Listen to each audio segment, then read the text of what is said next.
Hello, welcome to Laexcellence. ఇవాల్టి వీడియోలో మనం ఈనాడు, సాక్షి మరియు నమస్తే తెలంగాణ పేపర్స్లోని ఇంపార్టెంట్ కరెంట్ అఫైర్స్ గురించి డిస్కస్ చేసుకుందాం. ఇవాల్టి మన ఫస్ట్ ఆర్టికల్ వచ్చేసి భారత విద్యుత్ రంగానికి సంబంధించి మన దేశంలో ప్రతి గ్రామానికి కరెంటు లక్ష్యాన్ని సాధించాము అనేసి కేంద్రం చెప్తోంది. కానీ 90% విద్యుత్ సంస్థలు ఆర్థికంగా చాలా ఇబ్బందుల్లో ఉన్నాయి. ప్రజలకి కరెంట్ సరఫరా చేసి బిల్లులు వసూలు చేసుకునేటటువంటి విద్యుత్ పంపిణీ సంస్థలు అంటే డిస్ట్రిబ్యూషన్ కంపెనీస్ డిస్కామ్ అంటారు. ఈ డిస్కాంల యొక్క నష్టాలు దాదాపు 50,000 కోట్లని దాటాయి. ఇవి ప్రజలకు సరఫరా చేసే కరెంట్ని విద్యుత్ ఉత్పత్తి కేంద్రాలు అంటే జెన్కోల నుంచి కొనాలి. అలా కొన్నందుకు జెన్కోలకు చెల్లించాల్సినటువంటి బకాయిలు దాదాపు 1,00,000 కోట్ల రూపాయలకి పైమాటే ఉన్నాయి. ఇలా ఆర్థిక సంక్షోభంలో చిక్కుకున్నటువంటి ఈ సంస్థలు మనం చూస్తే వాటిని ప్రైవేట్కి దారాదత్తం చేసేందుకు కేంద్రం కొన్ని రకాలుగా నిబంధనల్ని తీసుకొస్తూ ఉంది. దీనికి సంబంధించి విద్యుత్ చట్ట సవరణ బిల్లును పార్లమెంట్లో పెట్టేందుకు రంగం సిద్ధం చేసింది. అయితే మన దేశంలో డిస్కంలు నష్టాలకి బాధ్యులు ఎవరు అనేటటువంటి ప్రశ్నకి సరైనటువంటి సమాధానం లేదు. ఎన్ని నిబంధనలు తీసుకొచ్చినా, లక్షల రూపాయల రాయితీల్ని ఇచ్చినా కూడా మనం విద్యుత్ సంస్థల ఆదాయం మాత్రం పెరగట్లేదు. అయితే 2 దశాబ్దాల కిందట చూస్తే వార్షిక సగటు వాణిజ్య సాంకేతిక నష్టాలు జాతీయ స్థాయిలో 21.9% ఉండేది. అయితే డిస్కంల యొక్క ఆర్థిక పరిస్థితిని మెరుగుపరచాలి, అందులో భాగంగా కొన్ని సంస్కరణలు తీసుకురావటం జరిగింది. అందులో భాగంగా మొత్తం 8 రకాల పథకాలని కేంద్రం అమలు చేయటం జరిగింది. అయితే వీటన్నింటి లక్ష్యం ఏంటి అంటే కరెంటు కొనుగోలు మరియు అమ్మకాల్లో పూర్తి పారదర్శకత సాధించాలి అనేసి. కానీ ఈ పథకాలు చాలా ఘోరంగా విఫలమయ్యాయి. మనం చూస్తే ప్రాంతాల వారీగా కూడా నష్టాలు చాలా ఎక్కువగా ఉన్నాయి. ఒక్క హైదరాబాద్ నగరంలోనే 35% నుంచి 39% నష్టాలున్నటువంటి డివిజన్లు 3 ఉన్నాయి. అలాగా గడిచినటువంటి దాదాపు 3 ఏళ్లలో తెలుగు రాష్ట్రాల డిస్కంల యొక్క ఆదాయ వ్యయాల మధ్య అంతరం అంటే లోటు అనేటటువంటిది చాలా పెరిగింది. దాదాపు 35,000 కోట్లుగా ఈ లోటు అనేది ఉంది. అయితే కరెంటు ఛార్జీల పెంపుతో అన్ని రాష్ట్రాల మధ్య ఒకే విధమైనటువంటి ప్రమాణాలు అనేవి లేవు. దాంతో పేదలు, మధ్యతరగతి ప్రజలు ఇబ్బందులు పడుతూ ఉన్నారు. ఫర్ ఎగ్జాంపుల్, నెలకి ఒక 100 యూనిట్ల కరెంట్లు వాడుకున్నటువంటి ఇంటి నుంచి అభివృద్ధి చెందినటువంటి రాష్ట్రం తమిళనాడులో ఒక యూనిట్కి కేవలం ₹1.5 చొప్పున ఛార్జీల్ని వసూలు చేస్తుంటే, వెనుకబడినటువంటి రాజస్థాన్ ₹6.78 చొప్పున రాబడుతోంది. అంటే దేశంలో ఎవరింటికైనా ఇచ్చే కరెంట్ ఒకటే అయినప్పుడు రాష్ట్రాల వారీగా ఎందుకు దీంట్లో తేడాలు? అంటే కరెంటు ఛార్జీల్లో మాత్రం ఇంత వ్యత్యాసం ఎందుకు ఉంటోంది? ఎన్నికల ముందు రాష్ట్ర ప్రభుత్వాలు విద్యుత్ ఛార్జీల్ని పెంచే ఆలోచన కూడా చేయవు. కానీ ఎన్నికల తర్వాత ఉత్తరప్రదేశ్లో అయితే మాకు అధికారం ఇస్తే 300 యూనిట్ల వరకు విద్యుత్ని మేము ఉచితంగా ఇస్తాము అనేసి కాంగ్రెస్ పార్టీ హామీ కూడా ఇవ్వటం జరిగింది రీసెంట్గా. అయితే యూపీలో డిస్కంల యొక్క నిబంధన ప్రకారం ప్రతి సంవత్సరం ఛార్జీల సవరణ ప్రతిపాదనలు ఇవ్వటం లేదు. ఇక నుంచి ఆలస్యం చేస్తే భారీ జరిమానా విధిస్తాము అన్నట్టుగా యూపీ రాష్ట్ర విద్యుత్ నియంత్రణ మండలి ఆదేశాల్ని కూడా ఇవ్వటం జరిగింది. అయితే మనం చూస్తే రాష్ట్ర విద్యుత్ నియంత్రణ మండళ్లు కఠినంగా వ్యవహరిస్తేనే డిస్కంలు అనేవి బాగుపడతాయి. అంతర్గత పనితీరుని మెరుగుపరుచుకునేందుకు డిస్కంల యొక్క యాజమాన్యాలు శ్రద్ధ చూపించాల్సి ఉంటుంది. ఏటీసీ నష్టాలు గనక తగ్గకపోతే జీతాలు పెంచేది లేదు అనేసి హెచ్చరిస్తే డిస్కంల యొక్క పనితీరు అనేది పెరుగుతుంది అన్నట్టుగా ఇక్కడ చెప్పటం జరిగింది. క్వశ్చన్ చూడండి, విద్యుత్ సంస్థల సగటు వాణిజ్య సాంకేతికత నష్టాలు ప్రస్తుతం ఎంత శాతంగా ఉన్నాయి? ప్రస్తుతం చూస్తే 20.9% ఉన్నాయి. 20 సంవత్సరాల కిందట 21.9% ఈ నష్టాలు ఉంటే ఇప్పుడు 20.9% ఉన్నాయి. అంటే ఏంటి? ఎన్ని పథకాలు తీసుకొచ్చినా కూడా వీటికి సంబంధించి డిస్కంలని బయటికి తీసుకురాలేకపోతున్నారు. మన నెక్స్ట్ ఆర్టికల్ వచ్చేసి ఇటీవల తీసుకొచ్చినటువంటి సరోగసీ నియంత్రణ, పునరుత్పత్తి సహాయక సాంకేతికత నియంత్రణ బిల్లుకి సంబంధించి ఇప్పటిదాకా ఈ అద్దె గర్భాలకి సంబంధించి నిర్దిష్టమైనటువంటి నియంత్రణ లేకపోవటం వల్ల విదేశీయులు కూడా ఇండియాని సరోగసీకి ఒక గమ్యస్థానంగా ఎంచుకుంటూ ఉన్నారు. అంటే పిల్లలు కనేందుకు ఎలాంటి సమస్యలు లేకపోయినా కూడా సంపన్న కుటుంబాల వాళ్ళు, సినిమా, గ్లామర్ రంగాల్లోని కొంతమంది యువతులు పేద మహిళలకి డబ్బుని ఎరగా వేసి మాతృత్వాన్ని కొనుక్కుంటూ ఉన్నారు. అయితే అలాంటి దాన్ని నియంత్రించటం కోసం ప్రస్తుత బిల్లు ఉపయోగపడుతుంది అన్నట్టుగా కేంద్రం భావిస్తుంది. అయితే సంతానలేమితో బాధపడుతున్నటువంటి దంపతులు కృత్రిమ పద్ధతుల్లో పిల్లను కనేటటువంటి వెసులుబాటును కల్పిస్తూనే దానికోసం నిర్దేశిత వైద్య మండళ్ల యొక్క అనుమతిని ఈ బిల్లులో తప్పనిసరి చేయటం జరిగింది. ఇక్కడ క్వశ్చన్ చూడండి. మన దేశంలో విస్తరిస్తున్న వ్యాపారాత్మక అద్దె గర్భాల ధోరణి ఆపటం కోసం కేంద్ర ప్రభుత్వం చేసిన ఏ బిల్లుకి పార్లమెంట్ ఆమోదం లభించింది? ఏ బిల్లు? సరోగసీ నియంత్రణ, పునరుత్పత్తి సహాయక సాంకేతికత, ART నియంత్రణ బిల్లు. మనం చూస్తే ఈ బిల్లు 2014 నుంచే దీని మీద చర్చ మొదలైనా కూడా 2019లో ఈ బిల్లు పార్లమెంట్ ముందుకొచ్చింది. లోక్సభ అయితే 2020లోనే దీన్ని ఆమోదించిన రాజ్యసభ దీన్ని సెలెక్ట్ కమిటీకి పంపించింది. ఆ సెలెక్ట్ కమిటీ ఎవరి నేతృత్వంలో ఏర్పాటు చేశారు? భూపేంద్ర యాదవ్ నేతృత్వంలోని కమిటీ చేసినటువంటి సిఫార్సులని ఈ బిల్లులో తుది బిల్లులో చేర్చడంతో రాజ్యసభ కూడా దీనికి ఆమోదముద్ర వేసింది. దాంతో ఈ బిల్లు అమలులోకి రాబోతోంది. మన నెక్స్ట్ ఆర్టికల్ వచ్చేసి తొక్కిసలాటకి సంబంధించి. తొక్కిసలాట లేకపోతే స్టాంపీడ్ అంటామన్నమాట దీన్నే. రీసెంట్గా మనం చూస్తే జమ్మూ కాశ్మీర్లో ఏవైతే తొక్కిసలాట రీసెంట్గా జరిగి 12 మంది ప్రాణాలు కోల్పోయారో అలాగా తొక్కిసలాట వల్ల చాలామంది చనిపోతూ ఉన్నారు. కానీ ఇలా ఇప్పుడు జరిగేది కాదు కదా, చాలా ఇయర్స్ నుంచి ఇలాంటి తొక్కిసలాటలు జరుగుతూ ఉన్నా కూడా దానికి సంబంధించి ఏమన్నా చర్యలు తీసుకుంటున్నారా? దానికి సంబంధించి ఎలాంటి గుణపాఠాలు కూడా ప్రభుత్వాలు నేర్చుకోలేదు అన్నట్టుగా ఈ ఆర్టికల్లో ఇవ్వటం జరిగింది. మనం చూస్తే 2013లో మధ్యప్రదేశ్లోని దాతియా జిల్లాలో రతన్గఢ్ మాతా ఆలయంలో అప్పుడు జరిగిన తొక్కిసలాటలో 115 మంది మరణించారు, వందల మంది గాయపడ్డారు. అలాగే 2008 సెప్టెంబర్లో రాజస్థాన్లోని జోధ్పూర్లో చాముండాదేవి ఆలయంలో అలాంటి ఘటనే జరిగింది, 250 మంది చనిపోయారు. అలాగా తర్వాత 2005 జనవరిలో కూడా మహారాష్ట్రలోని సతారా జిల్లాలో మాందర్ దేవి ఆలయ వేడుకల్లో జరిగినటువంటి తొక్కిసలాట్లో 340 మందికి పైగా చనిపోయారు. అలాగా చాలా చోట్ల ఇలాంటి స్టాంపీడ్స్ తొక్కిసలాటలు అనేవి జరుగుతూనే ఉన్నాయి. దానికి సంబంధించి NDMA కొన్ని గైడ్ లైన్స్ని కూడా ఇవ్వటం జరిగింది. మనం చూస్తే కొన్ని పారామీటర్స్ని బేస్ చేసుకుని దీనికి సంబంధించి కెపాసిటీ బిల్డింగ్ చేయటం, ఇన్సిడెంట్స్ రెస్పాన్స్ ఇవ్వటం, అలాగే ప్రిపేర్డ్నెస్ ప్లానింగ్ లాంటివి పెంచటం, రిస్క్ అసెస్మెంట్ చేపట్టడం లాంటివి చేస్తూ ఉంటారు. అందులో కొన్ని పారామీటర్స్ని తీసుకుంటారు. అవి ఏంటి? ఈవెంట్ ఏంటి, క్రౌడ్ ఎంత ఉండొచ్చు, ఆ క్రౌడ్ మోటివ్ ఏంటి, అలాగే మనం చూస్తే వెన్యూ ఎక్కడ, మిగిలినటువంటి స్టేక్ హోల్డర్స్ యొక్క రోల్ అంటే NGOs లేదంటే ఆ event venue neighbours, local administrators ఇలాగనమాట. ఇలా కొన్ని పారామీటర్స్ని తీసుకుని ఈ ప్లానింగ్ అండ్ మేనేజ్మెంట్ చేపడుతుంది. ఇక్కడ క్వశ్చన్ చూడండి.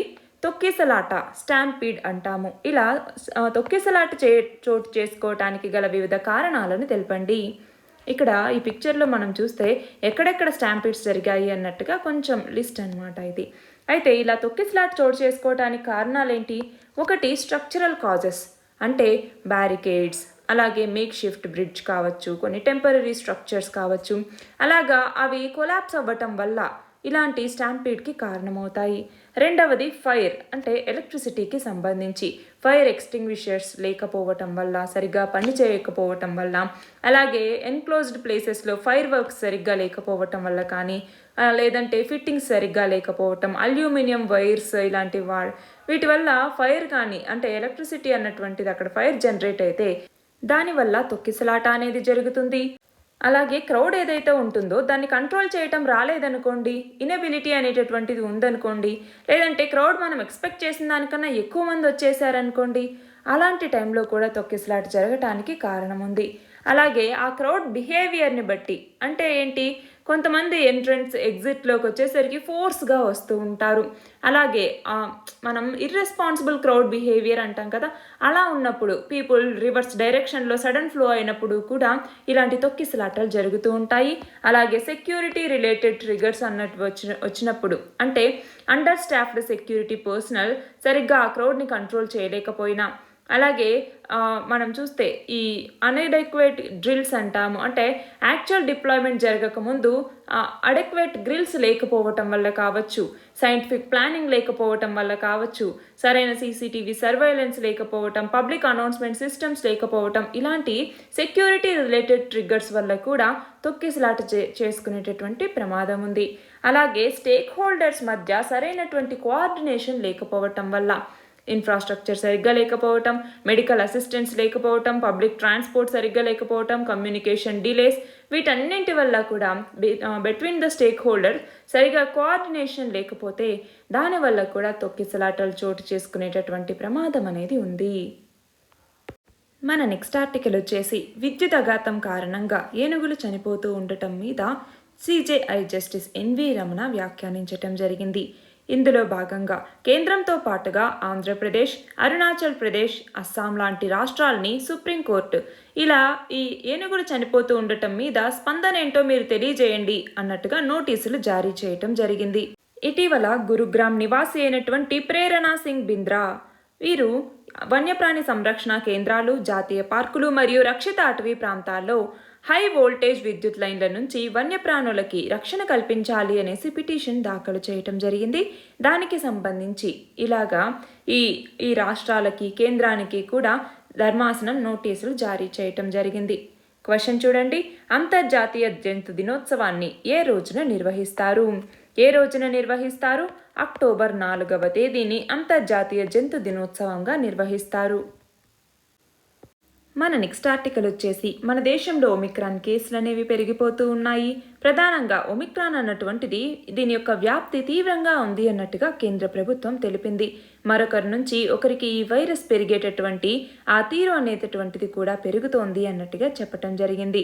నగరాల్లో ఈ వ్యాప్తి అధికంగా ఉంది అన్నట్టుగా ఐసీఎంఆర్ డైరెక్టర్ చెప్పారు. అయితే వైరస్ వ్యాప్తిని అరికట్టాలి అంటే నగరాల్లో సామూహిక కార్యక్రమాల్ని చేపట్టొద్దు అన్నట్టుగా సూచించారు. అంతేకాకుండా ఆరోగ్య సిబ్బంది, ఫ్రంట్ లైన్ వర్కర్లు, దీర్ఘకాలిక వ్యాధులతో బాధపడుతున్నటువంటి 60 ఏళ్లు పైబడిన వాళ్ళకి ఈ నెల 10వ తేదీ నుంచి కోవిడ్ టీకా ముందు జాగ్రత్తగా అంటే 3వ డోస్ని ఇచ్చేందుకు అవసరమైనటువంటి ఏర్పాట్లు కూడా జరుగుతూ ఉన్నాయి. దానికి సంబంధించిందే ఈ ఆర్టికల్. ఇక్కడ క్వశ్చన్ చూడండి, ఆర్ వాల్యూ దేనిని తెలుపుతుంది? ఒకరి నుంచి మరొకరికి వైరస్ సంక్రమించేటటువంటి తీరును తెలిపేటటువంటిది ఆర్ వాల్యూ అన్నటువంటిది. ఆ ఆర్ వాల్యూ ప్రస్తుతం 2.69గా ఉంది. అంటే ఒకరి నుంచి 2.69 మందికి సగటున ఈ ఒమిక్రాన్ అన్నటువంటిది వ్యాపిస్తోంది. మన నెక్స్ట్ ఆర్టికల్ వచ్చేసి కోవిడ్ బారిన పడి ఎవరైతే హోమ్ ఐసోలేషన్లో ఉండాలో అలాంటి వాళ్ళ యొక్క కాల పరిమితిని ఇంతకుముందు ఉన్నటువంటి 10 రోజుల నుంచి 7 రోజులకి తగ్గించింది. పాజిటివ్గా తేల్చిన తర్వాత 7 రోజుల్లోగా వరుసగా 3 రోజుల పాటు జ్వరం రాకపోతే ఐసోలేషన్ని ముగించొచ్చు అన్నట్టుగా ఈ ఉత్తర్వుల్లో చెప్పటం జరిగింది. అలాగే లక్షణాలు లేనటువంటి, స్వల్ప లక్షణాలు ఉన్నటువంటి కోవిడ్ బాధితుల యొక్క హోమ్ ఐసోలేషన్ మీద సవరించినటువంటి మార్గదర్శకాల్ని కేంద్ర వైద్య ఆరోగ్య శాఖ విడుదల చేసింది. ఇక్కడ క్వశ్చన్ చూడండి, కోవిడ్ బారిన పడిన వాళ్ళ హోమ్ ఐసోలేషన్ పరిమితిని కేంద్ర ప్రభుత్వం ఎన్ని రోజులకు మార్చింది? మొత్తం 7 రోజులకి మార్చింది. మన నెక్స్ట్ ఆర్టికల్ వచ్చేసి ఆంధ్రప్రదేశ్లో ఓటర్ల సంఖ్య 4,736,279కి చేరింది. ఓటర్ల జాబితా ప్రత్యేక సమగ్ర సవరణ 2022 చేపట్టినటువంటి ఎన్నికల సంఘం ఈ జాబితాను ప్రచురించటం జరిగింది. దీని ప్రకారం ఏపీ రాష్ట్రంలో నికరంగా 29,544 మంది అంటే 0.07% ఓటర్లు పెరిగారు. 2022 నవంబర్ 1న రాష్ట్రంలోని మొత్తం 174 నియోజకవర్గాలకి సంబంధించి, అలాగే నవంబర్ 15న బద్వేల్ నియోజకవర్గానికి సంబంధించినటువంటి ముసాయిదా జాబితాల్ని ఎన్నికల సంఘం ప్రచురించింది. ఇందులో భాగంగా ప్రత్యేక సమగ్ర సవరణ చేపట్టిన తర్వాత 169,916 మందిని ఈ జాబితాలో చేర్చటం జరిగింది. అయితే అత్యధికంగా విశాఖపట్నం జిల్లాలో, తర్వాత కర్నూలు జిల్లాలో, తర్వాత తూర్పుగోదావరి జిల్లాల్లో ఓటర్లు పెరిగారు. అలాగే అత్యధిక ఓటర్లు ఉన్నటువంటి జిల్లాల జాబితాలో తూర్పుగోదావరి మొదటి స్థానంలో ఉంది. ఆ తర్వాత గుంటూరు, ఆ తర్వాత విశాఖపట్నం, ఆ తర్వాత కృష్ణా జిల్లాలో ఉన్నాయి. అయితే తక్కువ ఓటర్లు ఉన్నటువంటి జిల్లాల్లో విజయనగరం, కడప, శ్రీకాకుళం, తర్వాత నెల్లూరు ఇవి మొదటి 4 స్థానాల్లో నిలిచాయి. ఇక్కడ క్వశ్చన్ చూడండి, ఆంధ్రప్రదేశ్ రాష్ట్ర మొత్తం ఓటర్ల సంఖ్య ఎంత? 4,736,279. మన నెక్స్ట్ ఆర్టికల్ వచ్చేసి అమెరికా నౌకాదళ చరిత్రలోనే మొదటిసారిగా అణు ఇంధనంతో నడిచే విమాన వాహక నౌకకి ఒక మహిళ నాయకత్వం వహిస్తోంది. ఆమె ఎవరో కాదు, బావర్న ష్మిట్ ఈమె అన్నమాట. మనం చూస్తే అబ్రహాం లింకన్ నౌక సమూహంలో అత్యాధునికమైనటువంటి యుద్ధ విమానాలు, ఒక గైడెడ్ మిసైల్ క్రూయిజర్ నౌక, 3 డెస్ట్రాయర్ నౌకలు ఉంటాయి. ఈ సమూహం అంతా ఇండో పసిఫిక్ జలాలకి పయనమై వెళ్తోంది. అబ్రహాం లింకన్ నౌక మొత్తం 294 రోజుల పాటు ప్రపంచ సముద్రాల్ని చుట్టి వచ్చిన తర్వాత ఏప్రిల్ నుంచి మరమ్మతుల పనుల్ని పూర్తి చేసుకుని మళ్ళీ తిరిగి సముద్ర ప్రవేశం చేసింది. దానికి సంబంధించినటువంటిదే ఈ ఆర్టికల్. ఇక్కడ క్వశ్చన్ చూడండి. అణుశక్తి నౌక USS అబ్రహాం లింకన్ సారథిగా ఎవరు నియమితులయ్యారు? ఎవరు? బావర్న్ స్మిట్. మన నెక్స్ట్ ఆర్టికల్ వచ్చేసి బూస్టర్ డోస్ కింద భారత్ బయోటెక్ ఇంటర్నేషనల్కి చెందినటువంటి నేజల్ వ్యాక్సిన్ని అనుమతించేందుకు అవసరమైనటువంటి 3వ దశ క్లినికల్ పరీక్షల నిర్వహణకి drug controller general of India అనుమతిని ఇవ్వటం జరిగింది. దీనికి సంబంధించి విషయ నిపుణుల కమిటీ నుంచి సానుకూలమైనటువంటి నివేదిక రావటంతో క్లినికల్ పరీక్షలకి DCGA అనుమతిని మంజూరు చేసింది. ఇక్కడ క్వశ్చన్ చూడండి. బూస్టర్ డోస్ కింద ఏ సంస్థకి చెందిన చుక్కల మందుని 3వ దశ క్లినికల్ పరీక్షలకి DCGA అనుమతించింది? దేనికి సంబంధించి? భారత్ బయోటెక్ ఇంటర్నేషనల్కి చెందినటువంటి నేజల్ వ్యాక్సిన్కి. మన నెక్స్ట్ ఆర్టికల్ వచ్చేసి మారక ద్రవ్యాల ముఠాలు, సైబర్ నేరగాళ్లు ఒక ప్రాంతంలో గనక నేరానికి పాల్పడితే ఆ సమాచారం అక్కడితోనే ఆగిపోతోంది. అలా మరొక ప్రాంతంలో నేరం చేసినప్పటికీ కూడా ఈ పాత నేరం గురించి పోలీసులకు తెలియటం లేదు. కాబట్టి అలాంటి దానికోసం DRI అలాగే NCB ఇలాంటి దర్యాప్తు సంస్థలతో పాటుగా ఆయా రాష్ట్రాల శాంతి భద్రతల పోలీసులకి ఎవరైతే ముఠాలు చిక్కుతూ ఉన్నారో వాళ్ళ సమాచారం కూడా ఆ ఏజెన్సీలకే పరిమితమవుతోంది. అలాంటి సందర్భంలో అంటే ఈ నేపథ్యంలో తెలంగాణ పోలీసులు మారక ద్రవ్యాల ముఠా యొక్క సమగ్ర వివరాలతో కూడినటువంటి ఒక డేటాని అందుబాటులోకి తీసుకురావటం కోసం ఈ డోపమ్స్ అనే పేరిట ఒక యాప్ని రూపొందించటం జరిగింది. డోపమ్స్ అంటే drug offenders profiling, analysis and monitoring system అన్నమాట. ఇందులో భాగంగా ఏంటి? మారక ద్రవ్యాలకి సంబంధించి narcotic drug and psychotropic substances act కింద రాష్ట్ర వ్యాప్తంగా ఇప్పటి వరకు నమోదైనటువంటి కేసులకి సంబంధించిన వివరాల్ని ఈ యాప్లో నిక్షిప్తం చేస్తారు. ఇక్కడ క్వశ్చన్ చూడండి. మారక ద్రవ్యాల ముఠాల వివరాలతో డోపమ్స్ పేరుతో అప్లికేషన్ని ఏ రాష్ట్ర పోలీస్ శాఖ రూపొందించింది? ఏ రాష్ట్రం? తెలంగాణ రాష్ట్ర పోలీస్ శాఖ ఈ డోపమ్స్ అంటే ఏంటి? Drug offenders profiling, analysis and monitoring system అనేటటువంటి పేరుతో ఈ యాప్ని రూపొందించింది. మన నెక్స్ట్ ఆర్టికల్ వచ్చేసి జెట్ ఎయిర్వేస్ తాత్కాలిక CEO సుధీర్ గౌర్ ఈయన రాజీనామా చేశారు. సాధ్యమైనంత త్వరగా దేశీయ విమాన సేవల్ని మళ్ళీ పునఃప్రారంభించాలి అన్నట్టుగా జెట్ ఎయిర్వేస్ భావిస్తూ ఉంటే ఇలాంటి టైంలో ఈయన రాజీనామా చేయటం జరిగింది. ఈయన స్థానంలో జెట్ లైట్ మాజీ senior vice president captain PP Singh నియమితులు కాబోతున్నారు. ఇక్కడ క్వశ్చన్ చూడండి. ఇటీవల రాజీనామా చేసిన జెట్ ఎయిర్వేస్ తాత్కాలిక CEO ఎవరు? సుధీర్ గౌర్. ఇవాల్టి మన లాస్ట్ ఆర్టికల్ వచ్చేసి తెలంగాణ రాష్ట్రంలో ఓటర్ల సంఖ్యకి సంబంధించి మొత్తం ఓటర్ల సంఖ్య 3,03,56,894గా తేలింది. అంటే గత ఏడాదితో పోలిస్తే 191,300 మంది అదనంగా నమోదయ్యారు. ఇందులో 18 నుంచి 19 సంవత్సరాల వయసు వాళ్ళు 136,500 మంది తొలిసారిగా ఓటు హక్కును పొందారు. అయితే అత్యధికంగా ఖమ్మం నియోజకవర్గంలో ఎక్కువ మంది యువత నమోదైతే తర్వాత హుజూరాబాద్ 2వ స్థానంలో నిలిచింది. అతి తక్కువగా నారాయణ్ ఖేడ్ నియోజకవర్గంలో కేవలం 237 మందే ఈ జాబితాలో చేరటం జరిగింది. అయితే మనం చూస్తే రాష్ట్రంలో ఉన్నటువంటి మొత్తం నియోజకవర్గాల్లో 63 నియోజకవర్గాల్లో మహిళా ఓటర్లదే పైచేయిగా ఉంది. అత్యధికంగా నిజామాబాద్ గ్రామీణంలో 15,826 మంది మహిళలు అధికంగా ఉన్నారు. అతి తక్కువ ఓటర్లున్నటువంటి అసెంబ్లీ నియోజకవర్గం భద్రాచలం. ఇక్కడ క్వశ్చన్ చూడండి. తెలంగాణ రాష్ట్ర నియోజకవర్గాల సంఖ్య ఎంత? 119 నియోజకవర్గాలు. నిన్నటి క్వశ్చన్ వచ్చేసి ప్రతిష్టాత్మకమైన global environment and climate action citizen అవార్డుని ఇటీవల ఎవరు అందుకున్నారు? విరల్ దేశాయ్. ఇవాల్టి క్వశ్చన్ వచ్చేసి నేషనల్ బయోడైవర్సిటీ అథారిటీ దీనిని కేంద్ర ప్రభుత్వం ఎప్పుడు నెలకొల్పింది? దీని ఆన్సర్ కమెంట్ సెక్షన్లో ఇవ్వండి. కరెక్ట్ ఆన్సర్ రేపటి వీడియోలో చూద్దాం. All the very best and thank you very much.